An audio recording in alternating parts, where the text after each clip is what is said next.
The wallet was Italian leather, soft as butter, worth more than Sarah Finch made in a week. She found it on the sidewalk outside Rosie's diner, half hidden beneath the awning where the rain couldn't reach. Her first thought was to leave it. Not her business, not her problem, and the last thing she needed was to be accused of theft if she touched something that expensive. Her second thought was of the person who'd lost it, probably panicking right now, canceling cards, mourning cash, wondering if they'd ever see their photos again. The second thought won. It always did with Sarah. She picked up the wallet and ducked back inside the diner, sliding into the corner booth she'd claimed during her break. The leather was warm as if it had only just been dropped. Strange. The sidewalk had been empty when she'd stepped out for air, and she hadn't seen anyone pass by. Don't be paranoid, she told herself. Just find an ID and drop it at the police station. She opened the wallet. Cash first, more than she'd ever seen in one place, crisp hundreds stacked neatly in the billfold. Credit cards, all black, the kind that had no limit and required invitation. A driver's license with a photo that made her breath catch. The man in the picture was beautiful in the way that storms were beautiful. Dark hair, sharp jaw, eyes that seemed to look through the camera and into whoever was holding the card. His expression gave nothing away, but something about the set of his mouth suggested he rarely smiled. Nico Mancini. The name meant nothing to her. She was about to close the wallet and head to the station when she noticed the folded paper tucked behind the license. Cream-colored, expensive, deliberately placed. Her fingers trembled as she pulled it out. The note was handwritten in elegant script, black ink on heavy stock. 2 lines, 8 words. Sarah Finch. I've been looking for you. The diner tilted. The fluorescent lights buzzed too loud.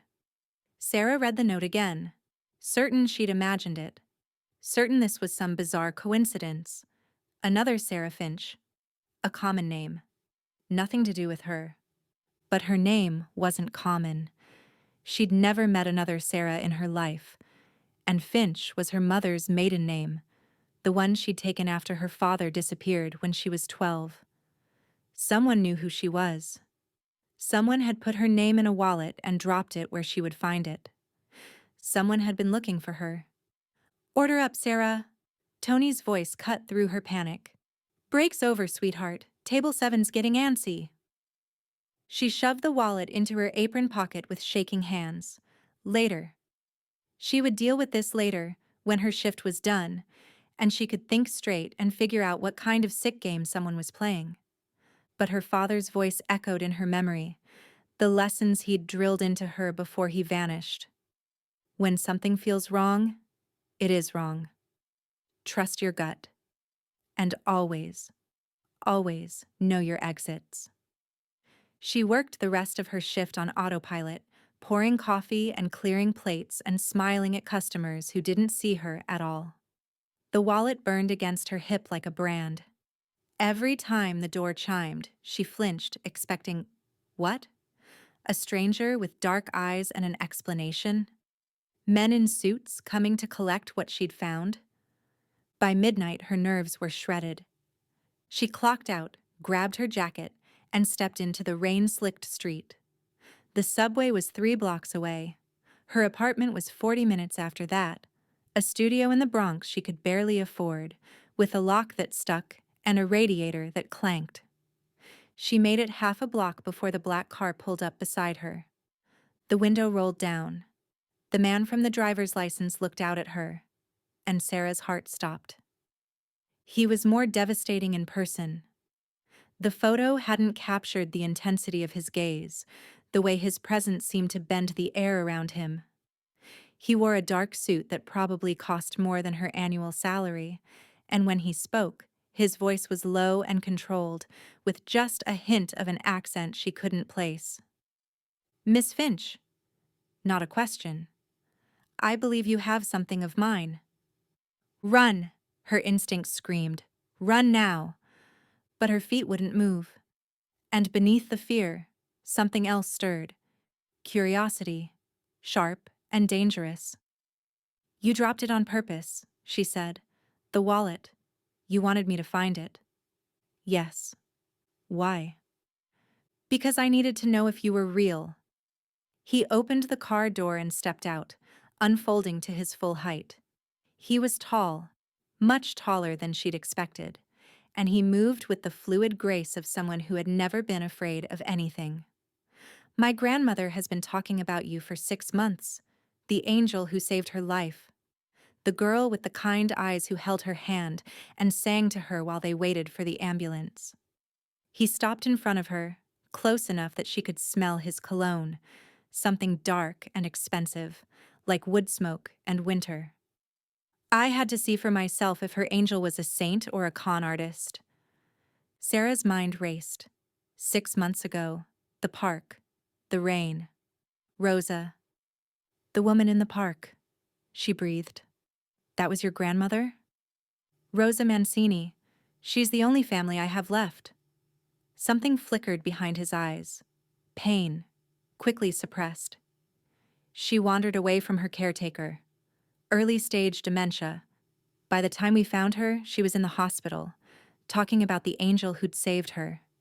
She couldn't remember her own address, but she remembered every word you said, every song you sang.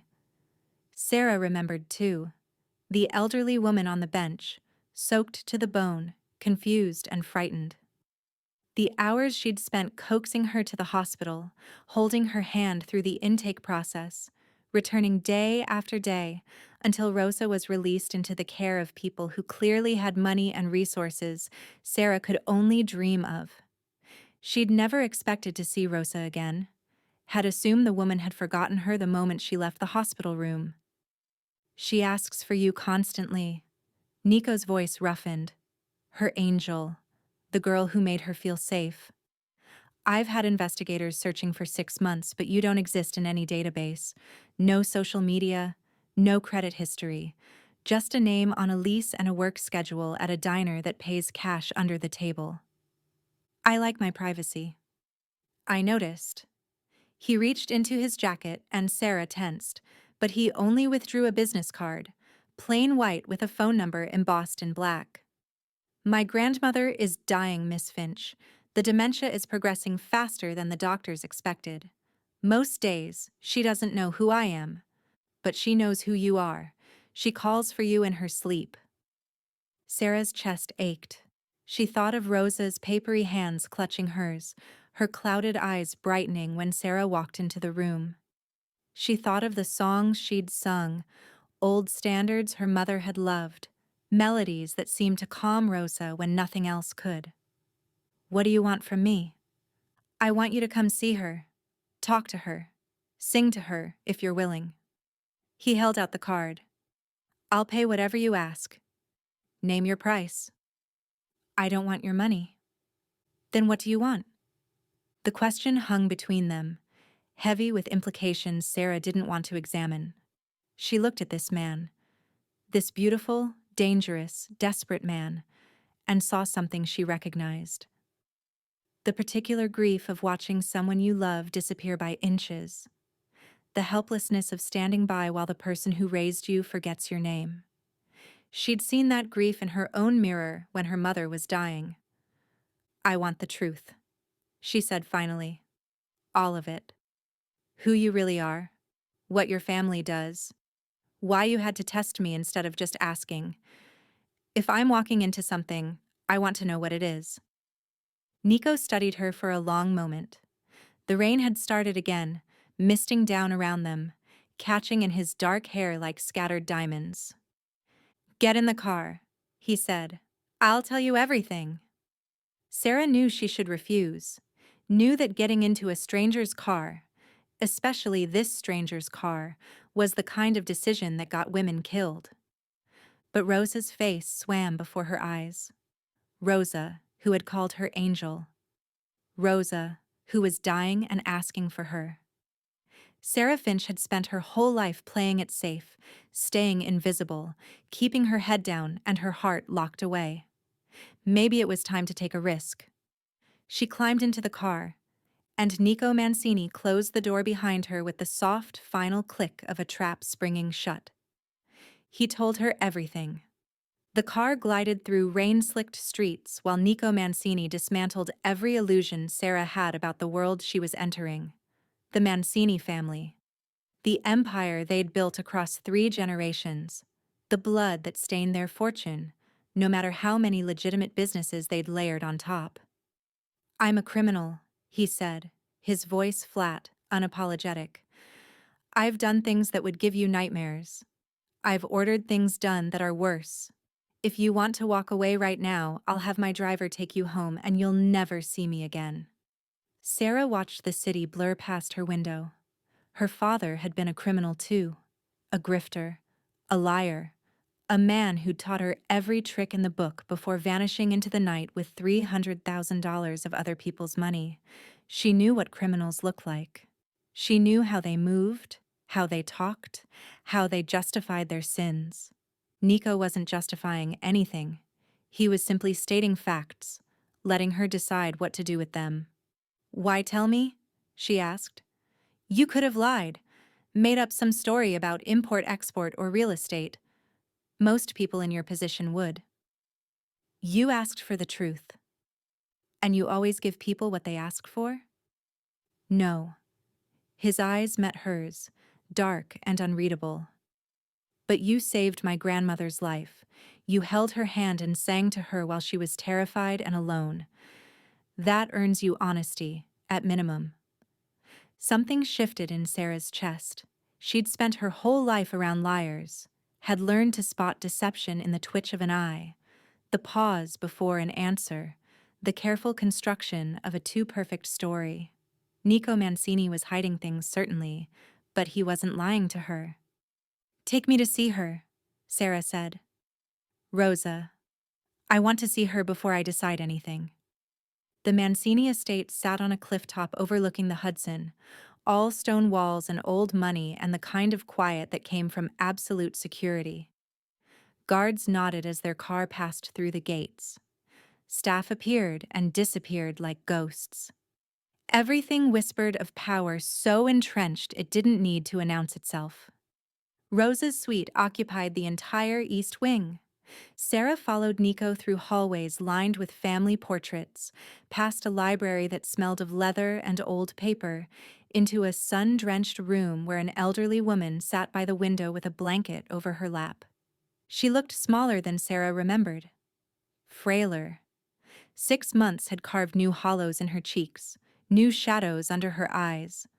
But when she turned at the sound of their footsteps, her face transformed. "My angel." The words came out cracked, wondering. Rosa's hands flew to her mouth, her eyes filling with tears. "Nico. Nico, do you see her?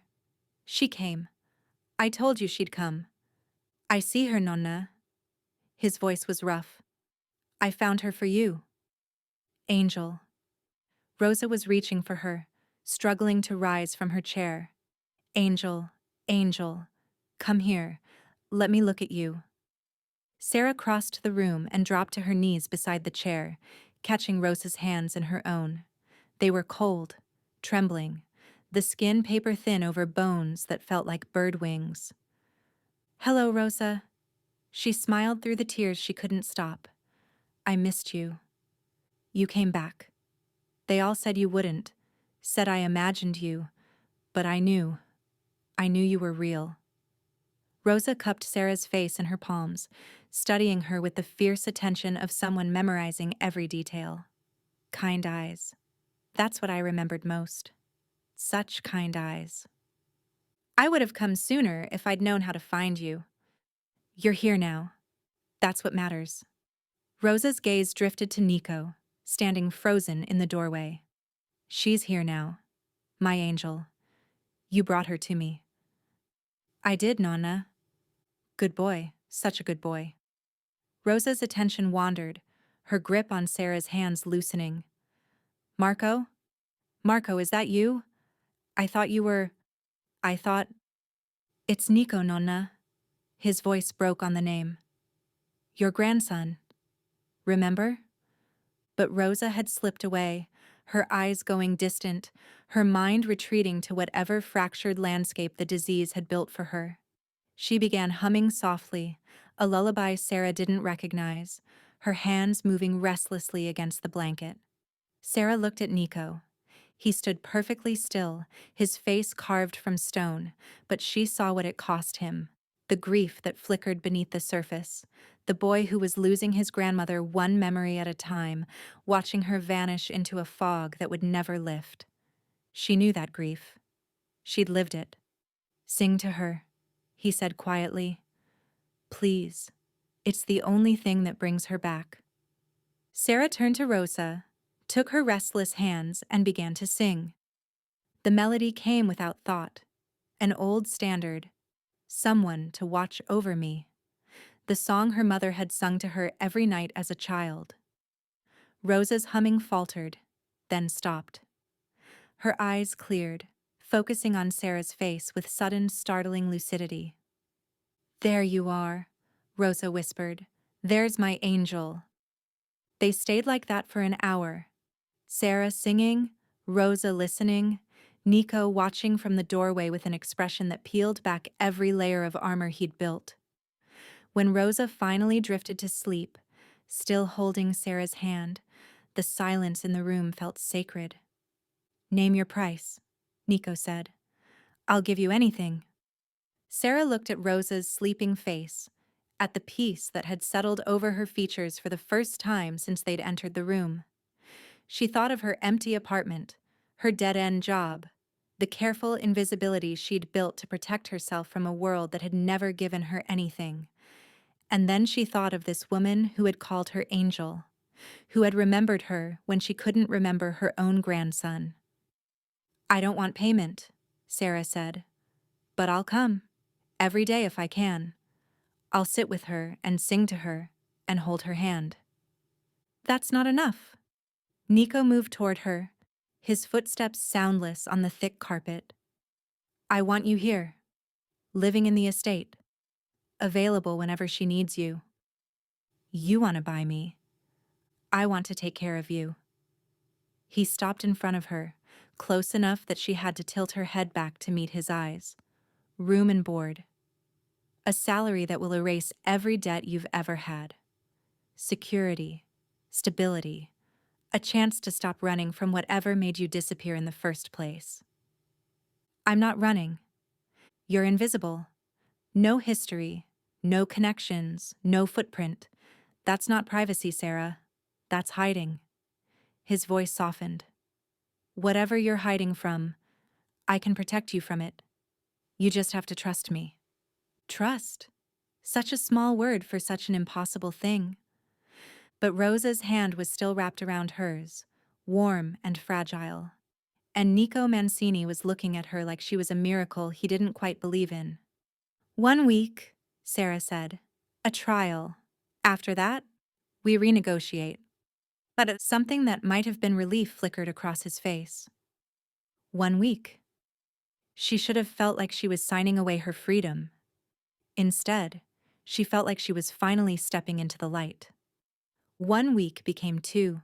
2 became a month. A month became something Sarah stopped counting. She settled into the Mancini estate the way water settles into cracks, finding the empty spaces, filling them without meaning to. Her room was on the 3rd floor, close to Rosa's suite, decorated in soft creams and pale blues that someone had clearly chosen with care. Fresh flowers appeared on her nightstand every morning. Her closet slowly filled with clothes she hadn't bought. Simple, elegant things that fit perfectly and made her feel like a stranger in her own skin. "You don't have to keep giving me things," she told Nico one evening, finding him in the library where he often worked late. "The clothes, the jewelry, It's not a gift. It's practical." He didn't look up from his papers. "You can't wear the same 3 outfits every day. I managed fine before. Before, you weren't living in my home." Now he did look up, and something in his expression made her stomach flip. "Let me take care of you, Sarah. It costs me nothing, and it means—" He stopped. Started again. It would please my grandmother to see you comfortable. His grandmother. Of course. Everything came back to Rosa. Sarah told herself she didn't mind, told herself she was here for Rosa and nothing else. Not for the way Nico's eyes followed her when he thought she wasn't looking, not for the conversations that stretched longer each evening, not for the way her pulse jumped every time his hand accidentally brushed hers. She was here to sing to a dying woman. That was all. But Rosa, in her scattered way, saw more than anyone gave her credit for. He watches you, she said one afternoon, her gnarled fingers working through Sarah's hair as Sarah sat at her feet. Rosa loved to braid. It seemed to calm her, give her hands purpose when her mind wandered. My Nico. He watches you like his grandfather used to watch me. He's just protective. Rosa's hands stilled. Marco used to say that too, before he admitted he was in love with me. A pause and then softer. Nico has been alone too long, carrying too much. He needs someone to see him. I'm not sure I'm... You see everyone, Angel. That's your gift. Rosa resumed braiding, her voice drifting into the sing-song tone that meant she was slipping away. You see what people hide, what they're afraid to show. That's why you found me in the park. You saw the lost and you stopped to help. Sarah closed her eyes. Rosa was right. More right than she could possibly know. Her father had called it the grift. The ability to read a room in seconds, to catalog tells and ticks and the 1,000 tiny signals people broadcast without knowing. He'd used it to con people out of their savings. Sarah had spent her whole life trying to use it for something better. She saw the way Nico's shoulders tensed when he talked about his parents, dead in a car bombing when he was 14. She saw the guilt that flickered across his face whenever Rosa forgot his name. She saw the loneliness he wore like a second skin, the exhaustion of being strong for everyone with no one to be strong for him. She saw him, all of him, and the more she saw, the harder it became to remember why she was supposed to keep her distance. The night everything changed started like any other. Sarah was in Rosa's room, singing softly while the old woman drifted toward sleep. The estate was quiet. The staff retired for the evening. Nico locked in his study with whatever business demanded his attention. It was peaceful. Safe. Then the lights went out. Sarah's voice died in her throat. The darkness was absolute. No moonlight through the windows, no glow from the hallway, nothing but black pressing against her eyes. Rosa? She reached for the old woman's hand. It's okay. Just a power outage. Stay calm. But Rosa was already agitated, her breathing rapid and shallow, her hands clawing at the blankets. Marco? Marco, where are you? I can't see. I can't. I'm here. It's Sarah. You're safe, Rosa. I promise. The door burst open. Men poured through, black-clad and masked, moving with the terrifying efficiency of professionals. Sarah screamed, throwing herself over Rosa, shielding the fragile body with her own. Hands grabbed her, yanked her backward, and something cold and sharp pressed against her throat. Don't move. The voice was flat, accentless. Scream again, and the old woman dies first. Rosa was whimpering, a high, thin sound that shattered Sarah's heart. She forced herself to go still, to think past the terror. Read the room, catalog the tells, survive. 3 men. Military training, from the way they moved. Professional, not personal. They'd been sent, not summoned. The one holding her was nervous, his grip too tight, his breathing too fast. The others were calmer, more controlled. What do you want? She asked, keeping her voice steady. You're coming with us. The boss wants to have a conversation. About what? The man laughed. About how much Nico Mancini is willing to pay to get his grandmother's angel back in one piece. Leverage. She was leverage. Someone had been watching, had noticed Rosa's attachment, had realized that the best way to hurt Nico Mancini wasn't through his business or his soldiers, but through an old woman's heart. "Take me," Sarah said quickly, "but leave her. She's sick. She doesn't understand what's happening. She's no use to you. She's insurance. She's a liability. If she dies in your custody, Nico won't negotiate. He'll burn your boss to the ground." Sarah met the man's eyes through his mask, channeling every ounce of her father's cold-blooded calm. "I know how men like him think. I know what he'll do. Take me and leave her, and you have a hostage. Take her, and you have a war." A long pause. The men exchanged glances. Then the one holding her nodded. "Fine. The girl comes. Leave the old woman." They dragged Sarah from the room, her last glimpse of Rosa, a pale face twisted with confusion and fear. She wanted to call out, to reassure her, but the knife was at her throat and her voice wouldn't come. They made it halfway down the corridor before the world exploded. Gunfire, shouting. The lights snapped back on with blinding intensity, and suddenly Nico's men were everywhere, pouring from doorways, cutting off exits, turning the elegant hallway into a battlefield. The man holding Sarah stumbled. His grip loosened for just a second. She drove her elbow into his solar plexus, stomped on his instep, twisted away exactly as her father had taught her a lifetime ago.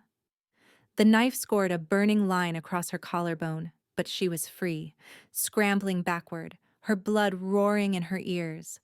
Then Nico was there.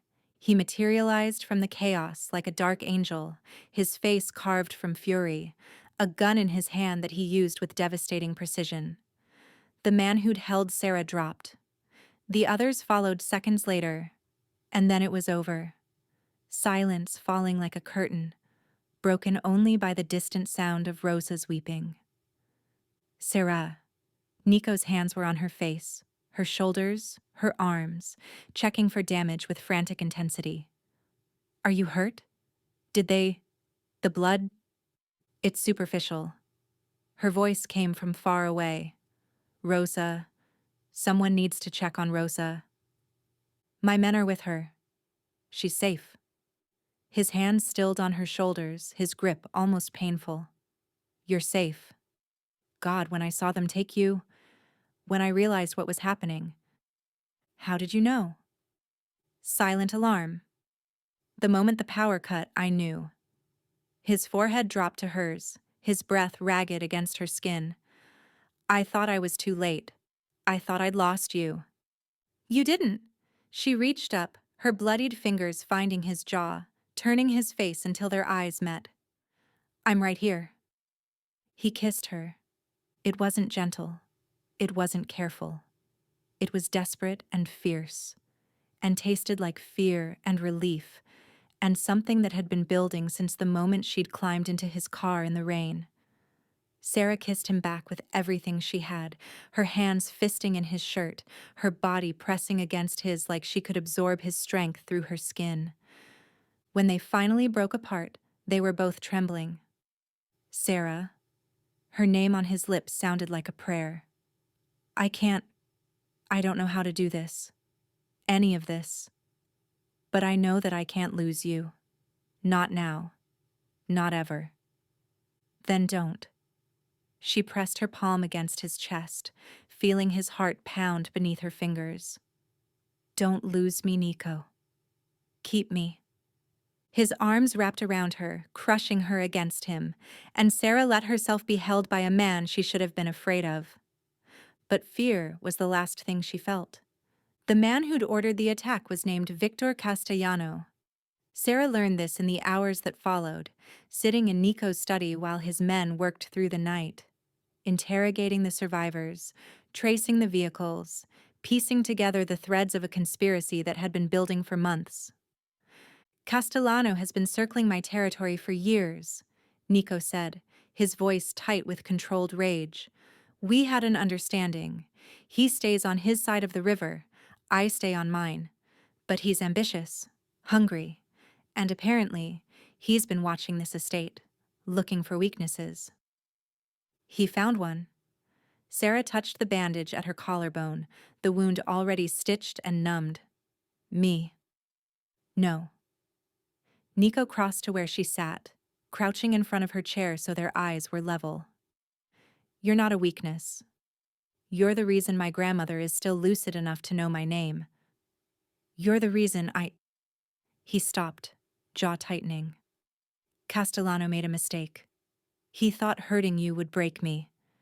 Instead, he's given me a reason to end him. What are you going to do? What I have to. She should have looked away. Should have remembered what he was, what his family did, the violence that ran through his veins like blood. Instead, she reached out and cupped his face in her hands, feeling the tension in his jaw, the exhaustion beneath his fury. Then let me help. His eyes darkened. Absolutely not. I can read people, Nico. It's what I do. What I've always done. My father was a con artist. He taught me to spot lies, to see what people are hiding, to understand their weaknesses before they even know they have them. She held his gaze, willing him to understand. Castellano doesn't know me. He thinks I'm just a girl who sings to old women. He won't see me coming. It's too dangerous. So is sitting here waiting for him to try again. She leaned closer, her forehead nearly touching his.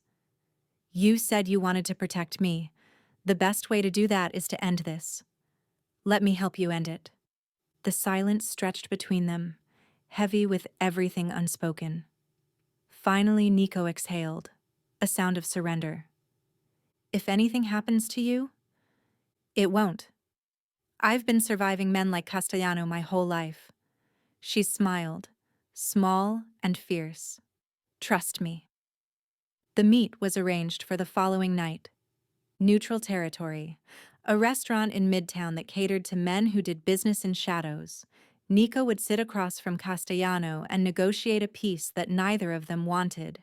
And Sarah would be there, posing as his assistant, watching and listening and reading every tell that crossed Castellano's face. She dressed carefully for the part.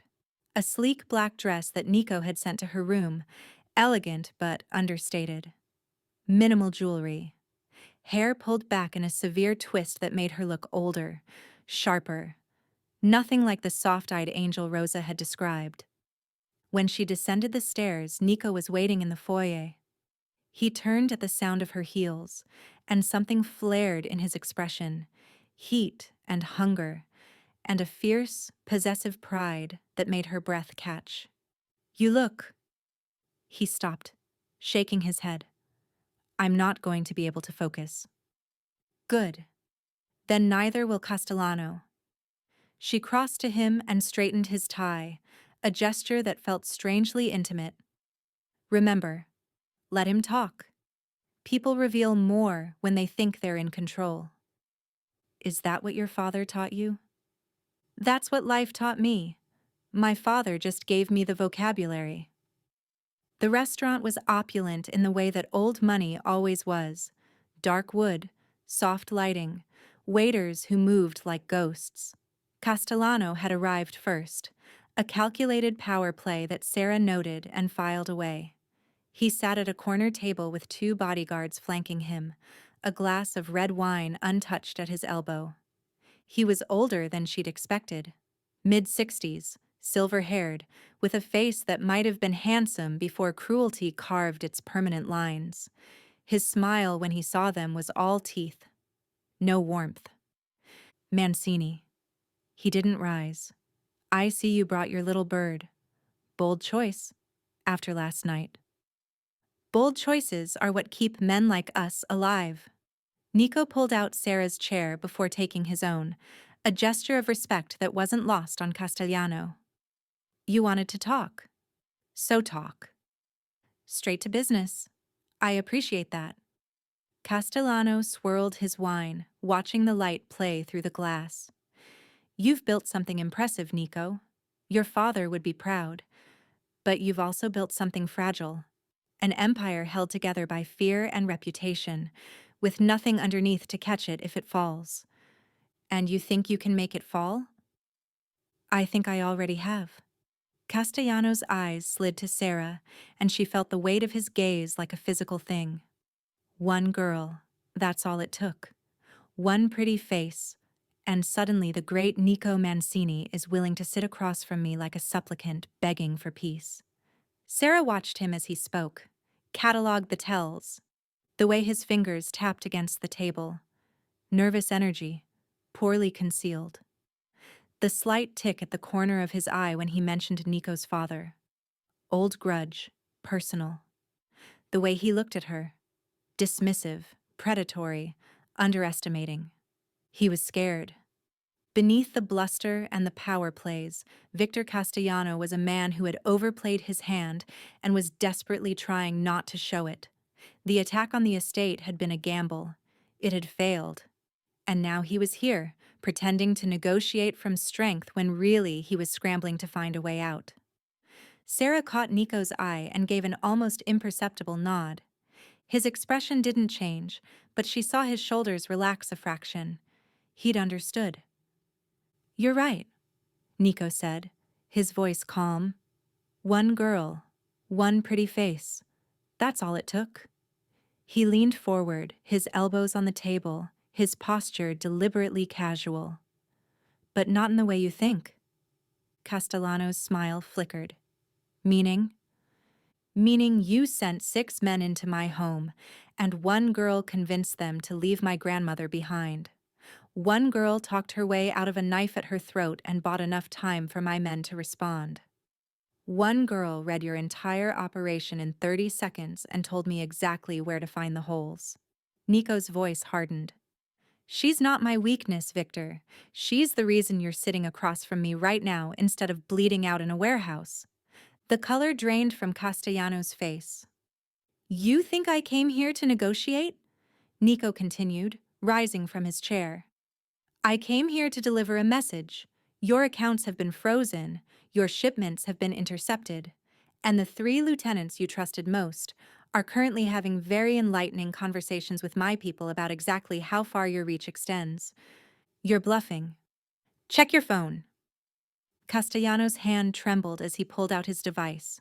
Sarah watched his face as he scrolled, watched the arrogance crumble, the fear surface, the desperate calculation of a man realizing he had no moves left.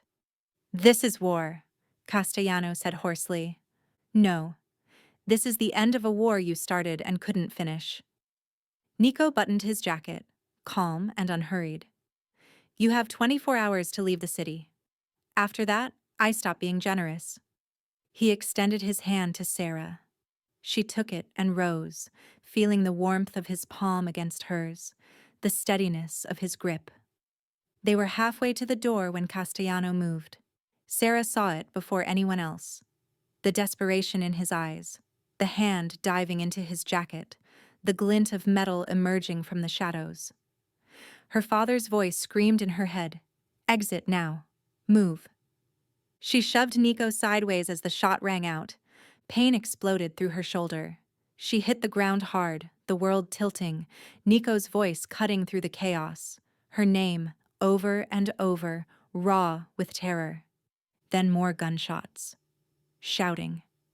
The heavy thud of a body hitting the floor. Silence. Sarah lay on the cold marble, staring at the ceiling, her shoulder burning, her vision swimming at the edges.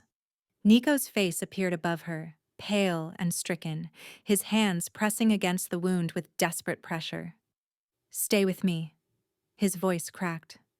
Sarah, stay with me. Help is coming. Just hold on. Did you get him? A choked laugh. He's dead. They're all dead. Just, please don't talk. Don't move. I told you I'd help. She reached up with her good hand, her bloodied fingers finding his cheek. Told you I'd been surviving men like him my whole life. This isn't surviving. This is... He couldn't finish. Tears were streaming down his face.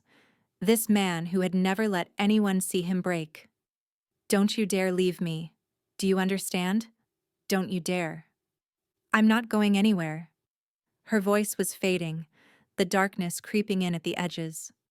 I promised, remember? You keep me. Forever. He whispered. I'm keeping you forever. Sarah smiled and let the darkness take her.